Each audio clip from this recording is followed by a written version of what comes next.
సెలబ్రేషన్స్కి ఇచ్చేసిన పాత్రికేయ సోదరులందరికీ ప్రింట్ అండ్ ఎలక్ట్రానిక్ మీడియా వారికి నా హృదయపూర్వక కళాభివందనాలు తెలియజేసుకుంటున్నాను. అందరూ వాళ్ళ అనుభవాలు చెప్పారు. ఈ సినిమా మొదట కొబ్బరికాయ కుట్టిన దగ్గర నుంచి కూడా జరిగిన వింతల గురించి. నేను ఎప్పుడు నమ్మేది ఒక దైవాన్ని నమ్ముతాను, అది కూడా మనకి తోడవ్వాలి ఇప్పుడని. ఆ దైవం కనిపించిన దైవం అది వేరే వేరే రూపాల్లో ఉండొచ్చు. ఒక్కొక్కడు ఒక్కొక్క దేవుడిని ఆరాధిస్తారు. శివుడు కావచ్చు, వెంకటేశ్వర స్వామి కావచ్చు, విష్ణువు కావచ్చు, లేకపోతే రకరకాల వాళ్ళ ఎలువెలుపులు. అలాగే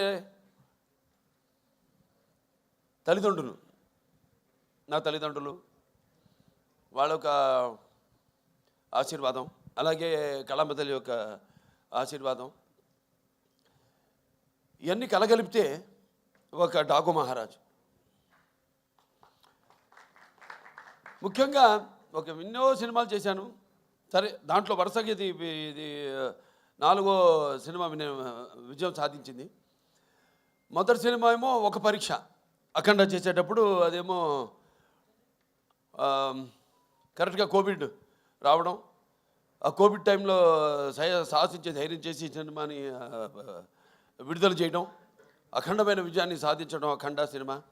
దాంతో అది సాధించడమే విజయం కాకుండా ఎన్నో ఇంకా ముందు తర్వాత ఎంతోమంది ధైర్యం చేసి సాహసించి వస్తారు, జనం చూస్తారు అన్న ఒక ధైర్యంతో వాళ్ళ సినిమాలన్నీ ఆ తర్వాత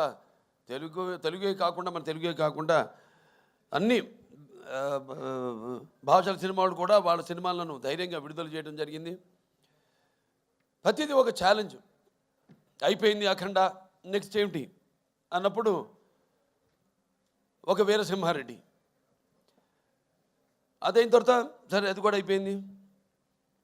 అంటే ప్రతిదీ ఒక ఛాలెంజ్. అంటే పీక్స్కి వెళ్ళినప్పుడు ఎప్పుడు ఒక ఛాలెంజ్. నేను ఎప్పుడు అది ఛాలెంజ్గా తీసుకోను. ఎందుకంటే నాకు ప్రేక్షక దేవుళ్ళు వాళ్ళు ఇస్తున్న ప్రోత్సాహం అయితే లేకపోతే వాళ్ళకేం కావాలి. ఎందుకంటే మేము ఎప్పుడు ఎవ్రీడే కన్జ్యూమబుల్ కమోడిటీ, అంటే నిత్యావసర వస్తువును. సో మనం ముందే గ్రహించాలి. ఇప్పుడు వాళ్ళు ముందే ఏం కావాలి, అది ఒక ఫుడ్ విషయంలో కావచ్చు, లేకపోతే రకరకాల ఏమేమైతే ఉన్నాయో వాటిల్లో వాళ్ళు సర్వే చేసి, సో దాని తర్వాత వాటిని మార్కెట్లోకి తీసుకురావడం, ప్రమోట్ చేయడం. దాని తర్వాత అలాగే ఈ సినిమా కూడా, ఎందుకంటే ఈ సినిమా అనేది మనిషి ఒక ఈ దినచర్యల్లో అంటే సతమవుతూ అన్న పానీయాలు అనే అవసరాలతో పాటు ఈ సినిమాను కూడా ఎంచుకున్నాడు. కాబట్టి ఆ సినిమా ఎలా ఉండాలి, ప్రేక్షకులు ఎటువంటి సినిమాని మనం అందించాలి అన్నది ఆలోచించుకోవలసిన విషయం. ఇండస్ట్రీలో నిర్మాతలు అయితేనేమి, దర్శకులు అయితేనేమి, లేకపోతే మా నటీనటులు అయితేనేమి. అటువంటిది దాని తర్వాత ఒక నేలకొండ భగవంత్ కేసరి అదయింది. దాని తర్వాత ఏమిటి అన్నది స్టార్ట్ అయినప్పుడు ఈ డాకు మహారాజ్ సినిమా అంటే కథ నీటి గురించి. అది చాలా చిన్న సమస్య కావచ్చు ఇప్పుడు మనం అనుకోవడానికి, కానీ సినిమా ద్వారా దాన్ని ప్రజలు అది ముందు భవిష్యత్తులో ఎలా ఈ నీటి కోసమే ప్రజలు కొట్టుకు చేస్తారు అన్నది వాళ్ళ అవగాహన రేకెత్తించిన సినిమా మన డాకు మహారాజ్. టైటిల్ దగ్గర నుంచి కూడా ఒక ఛాలెంజ్, ఏం టైటిల్ పెట్టాలి ఈ సినిమాకి. అంశం ఎంచుకున్నప్పుడు ఈ ఒక నీటి సమస్యలు ఎంచుకున్నప్పుడు ఎన్నో సామాజిక మెసేజెస్, అంటే ప్రజలకి సినిమా కేవలం వినోదం కాదు, వాళ్ళ ఒక ఆలోచనని రేకెత్తించాలి అన్నది నా నాన్నగారి నుంచి కూడా నాకు వరకు అది వస్తున్న ఒక పరంపర. దాన్ని ఎలా మనం ఈ సినిమాలో దాని గురించి ఇవ్వాలి. నేను ఒక రాయలసీమ అంటే అతి తక్కువ వర్షపాతం ఉన్న ప్రాంతం, దేశంలోనే 2 అతి తక్కువ వర్షపాతం ఉన్న ప్రాంతం. ఆ జిల్లాలో హిందూపురం ఎమ్మెల్యేని నేను. ఆ ప్రాంతం యొక్క నీటి సమస్య అంతా తెలుసు. నాన్నగారి ఒక మానసిక పుత్రికలు ఈ తెలుగు గంగ అయితేనేమి, హెచ్ఎన్ఎస్ఎస్ అయితేనేమి, లేకపోతే గాలేరు నగరి అయితేనేమి, ఇవన్నీ అవన్నీ తర్వాత ఎలా మళ్ళీ మనం పూర్తి చేసాం. తెలుగుదేశం అధికారంలో ఉన్నప్పుడు ఎలా, నేను ఎమ్మెల్యేగా ఉన్నప్పుడు అంతా రాసి పెట్టింది. నేను ఇప్పుడు ఎలాగైతే అన్నారు ఫస్ట్ టైం యమన్ బుక్ చేయడానికి ఆవిడ షిరిడీలో ఉంది, ఎవరు మన శ్రద్ధా శ్రీనాథ్, అలాగే ఈవిడేమో తిరుపతిలో ఉంది ప్రజ్ఞా జైస్వాల్. అలాగే ఈ నీటి సమస్య కరెక్ట్గా నేను ఎమ్మెల్యే అయినప్పుడే అది పూర్తి కావడం, నేను నా హిందూపురానికి నేను నీళ్లు ఇవ్వగలగడం. సో ఇదంతా అదంతా కాకతాళీయంగా యాదృచ్ఛికంగా జరిగింది. ఇప్పుడు ఆ నీటి సమస్య గురించి సినిమా తీయాలి అని ఒక ఆలోచన వచ్చింది. దాన్ని ఎలా ప్రజెంట్ చేయాలి మనం అనుకున్నప్పుడు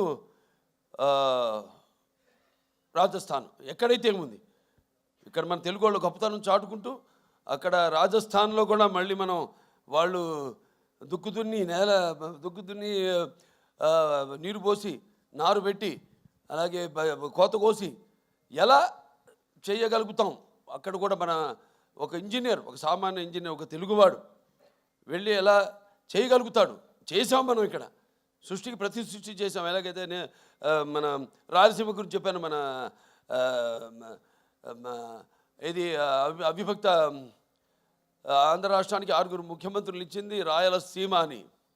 సో అది పెట్టుకుని మైండ్లో సమస్య చిన్నదే కావచ్చు, కానీ రాష్ట్రాలు వాళ్ళ నీళ్ళ కోసం కొట్టుకుంటున్నాయి. సరే, ఆ నేపథ్యంలో ఆ సినిమాని తీసుకోవడం, సెలెక్ట్ చేయడం, దాంట్లో పాత్రని ఎలా దాన్ని ఒక ఇంజనీర్ డాకుగా మారడం, అలా దాంతో మొదలయ్యాక సరే ఇక సినిమా గురించి ఈరోజు ఆ సినిమాని అఖండమైన విజయాన్ని మాకు అందించి ఇవాళ మా వెన్ను తట్టి ఇంకా మాకు ఎవరైతే మేము ఆకలితో ఉన్నామో ఒక సినిమా చేసి దాని ఒక ఫలితం కోసం రెయిన్బోర్డ్ కష్టపడి ఎలా ఉంటుంది ఆ సినిమా, దాని ఫలితం ఎలా ఉండబోతుంది అని ఎదురు చూస్తున్నామో, అటువంటి తరుణంలో ఇటువంటి అఖండమైన విజయాన్ని మాకు అందించినందుకు తెలుగు ప్రేక్షకులందరికీ నా హృదయపూర్వక కృతజ్ఞతాభివందన తెలియజేసుకుంటున్నాను. ఇంకా ముఖ్యంగా ఈ సినిమాలో ముందు మా దర్శకుల గురించి చెప్పాలి, బాబీ గారి గురించి. అంటే ముత్యాలు ఎలా ఏటమూలుగా జారితే ఎంత అందంగా ఉంటాయి కనపడడానికి, అలా ఎంతో అందంగా ప్రతి నటుడి దగ్గర నుంచి కూడా హావభావాలను రాబట్టుకోగలిగాడు మా దర్శకుడు బాబీ. అలాగే బాబీ ఎలాంటి ఒక ప్రియుడిని ప్రేమించినట్టు నన్ను ప్రేమించేసి ఏది వదలకుండా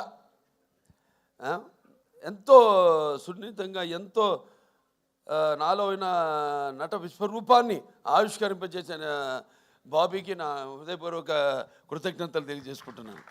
ఒక నమ్మకం, ఏదైనా ఒక నమ్మకం ఉంటాను. అంటే ఆయన చూడడానికి ఎంత స్టైలిష్గా ఉంటాడు ఆయన, అలాగే ఫస్ట్ హాఫ్లో కూడా నన్ను అంత స్టైలిష్గా చూపించాడు ఆయన బ్రహ్మాండంగా. ఇక ప్రతి చాలా ఎన్నో విషయాలు డిస్కస్ చేసి సినిమాలో మేము అనుకున్నవి తీసినవి కూడా కొన్ని ఉన్నాయి ఇంకా. కానీ సినిమా నిడువుని బట్టి ఎంత ఉండాలి సినిమా, అంతే. ఒక చిన్న పాయింట్ నాకు ఇప్పుడు అంటుంటారు, సినిమాని ప్రేమించకూడదు మనం, సినిమా తీయాలి అంతే. ప్రేమించామంటే ఇక మన కంట్రోల్లో ఉండదు సినిమా అన్నది, వెళ్ళిపోతుంది. 3 గంటలు కూడా దాటుతుంది సినిమా. అలా కాదు, చెప్పేదైతే చిన్న పాయింట్ మంచి సన్నివేశాలతో క్లుప్తంగా ఇవ్వగలిగితే అది డెఫినెట్గా సక్సెస్ అవుతుంది ఆ సినిమా అన్నది. అలాగే బ్రహ్మాండంగా వాళ్ళ టీము అందరు కూడా బ్రహ్మాండంగా వర్క్ చేసి ఇవాళ డైరెక్షన్ డిపార్ట్మెంటు క్రాంతి అయితేనేమి, లేకపోతే సోమరాజు గారు అయితేనేమి, రాధాకృష్ణ గారు అందరూ, అలాగే ఆయన రైటర్స్ మిగతా మన మోహన్ కృష్ణ గారు, చక్రి గారు, వినీత్ గారు అయితేనేమి, అందరూ ఎంతో బ్రహ్మాండంగా దాన్ని అందరూ కష్టపడి ఈ కథను చేయడం జరిగింది, ట్రీట్ చేయడం జరిగింది. ఇక మా తమన్ గారి గురించి వేరే ప్రత్యేకంగా చెప్పక్కర్లేదు. అందరితో ఇంటి పేరు మార్చేశారు. ఇప్పుడు నందమూరి ఎస్ఎస్ తమన్ కాదు, నందమూరి తమన్ అని. కానీ నేనంటాను ఈ రోజు నుంచి నందమూరి కూడా కాదు, ఎన్బికే తమన్ అని. అది బెటర్గా ఎన్బికే తమన్ అని నామకరణం చేస్తున్నాను. అలాగే ప్రతి ఒక్కళ్ళ గురించి చెప్పుకోవాలి సినిమాలో. మా రైటర్స్ అనంత శ్రీరామ్ గారు అయితేనేమి, అటు కాసర్ల శ్యామ్ గారు అయితేనేమి, సాహిత్యం అద్భుతమైన. ఇందాక అనంత శ్రీరామ్ గారు పాడుతుంటే నా కళ్ళల్లో నీళ్లు, అంటే చుక్క చుక్క పాట అద్భుతం. అంతా చిన్ని చిన్ని అద్భుతం పాటలు. అలాగే మా కాసర్ల శ్యామ్ గారు అటు దబిడి దిబిడి మంచి మాస్ సాంగ్, ఐటమ్ సాంగ్ అన్నది. ఎందుకంటే ఏదో ఒక అమ్మాయి వచ్చి డాన్స్ చేసి వెళ్ళిపోవడం కాదు కదా, అమ్మాయి కూడా ఒక పాత్ర ఉంది ఆ సినిమాలో, ఓరేశ్వర ఒకటేలాగే.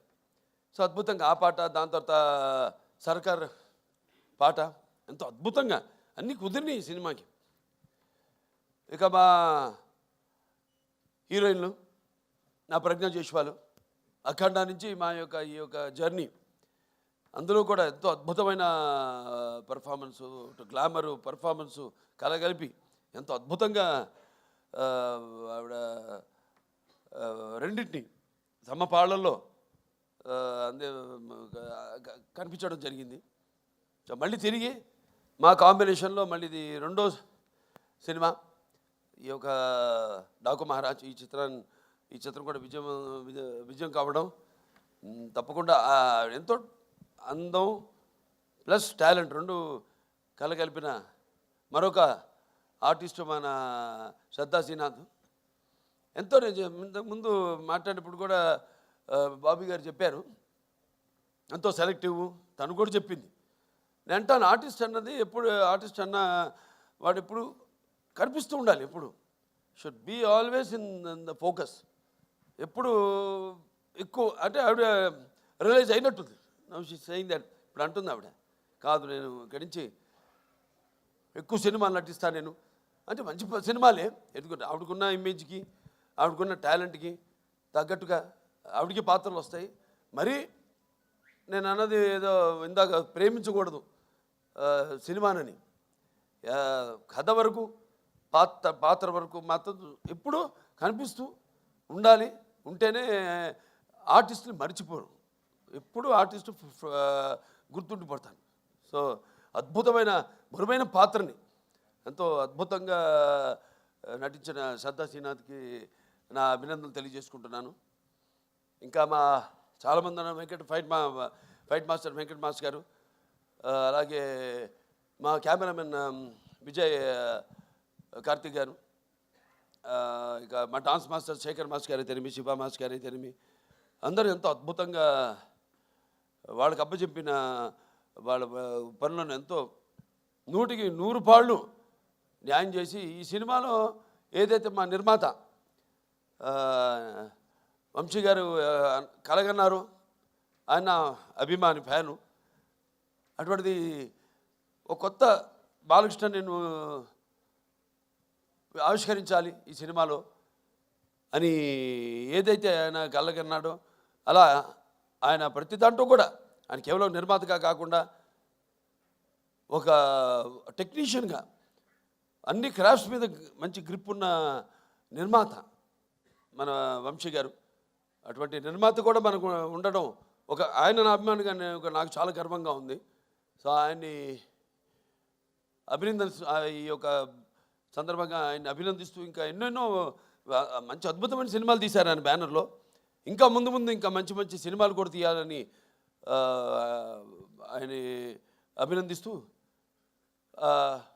లాస్ట్ బట్ నాట్ మన వేద రాజా ఎంతో అద్భుతంగా పాత్రని డైరెక్టర్ గారు చెప్పారు. ఆవిడ గురించి ఎప్పుడు అవుతాను ఉండేది సెట్లో, అసలు కూర్చొని ఎరగను, లేకపోతే అలసిపోయి అట్లా కురుకు తీయడం కానీ ఎరగను నేను.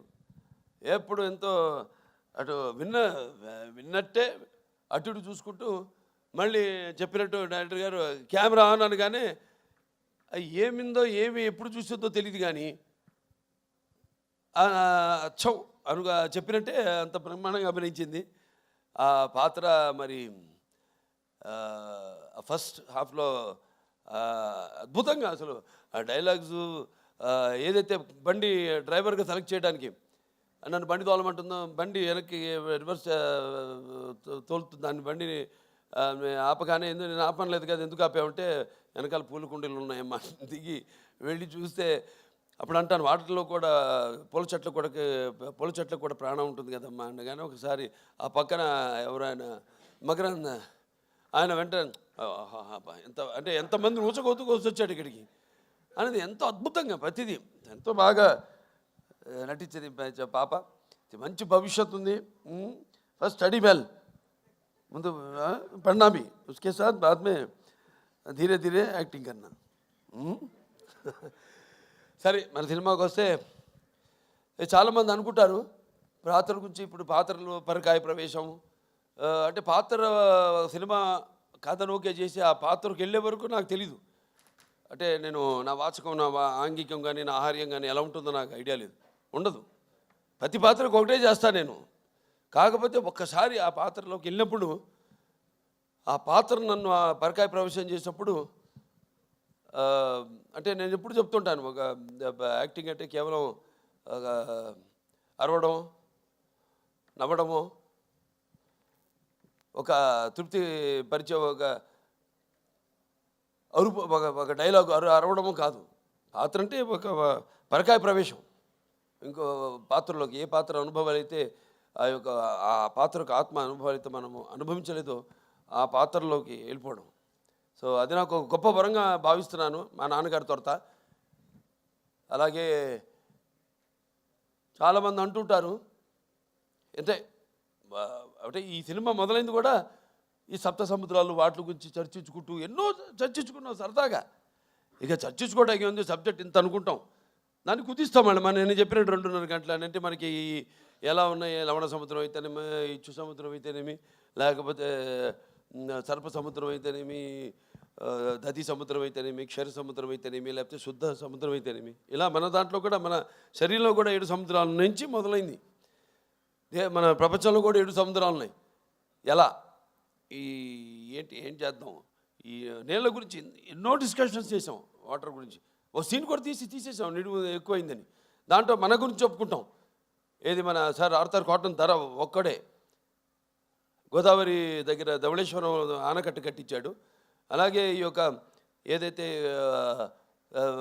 పట్టిసీమ ద్వారా సముద్రంలో వృధాగా కలిసిపోతున్న నీళ్లను మళ్లించి అతి తక్కువ వర్షపాతం ఉన్న ప్రాంతాలకి కరువు కాటకాలు విలయతాండవాడుతున్న ప్రాంతాలకి నీళ్ళు ఇచ్చిన చరిత్ర మంది అని ఇలా ఎన్నో అన్నీ అంటే ఒక మన తెలుగువాడు గొప్పతనం ఇవాళ ఇక్కడే కాదు ఎక్కడికి వెళ్ళినా అంతా మన తెలుగువాడు ఉన్నారు ప్రపంచంలో అటు అమెరికా వెళ్ళినా ఇటు ఆస్ట్రేలియా వెళ్ళినా అందుకే ఈయన చెప్పినట్టు తమన్ గారు చెప్పినట్టు సినిమా అక్కడ అమెరికా అయితేనేమి ఇటు ఆస్ట్రేలియా అయితేనేమి ఇటు ఇంగ్లాండ్ అయితేనేమి ఇటు అక్కడ ఆఫ్రికా అయితేనేమి ఎక్కడ కూడా ఎక్కడెక్కడ మన ప్రవాస తెలుగు వాళ్ళు ఉన్నారో అక్కడ వాళ్ళే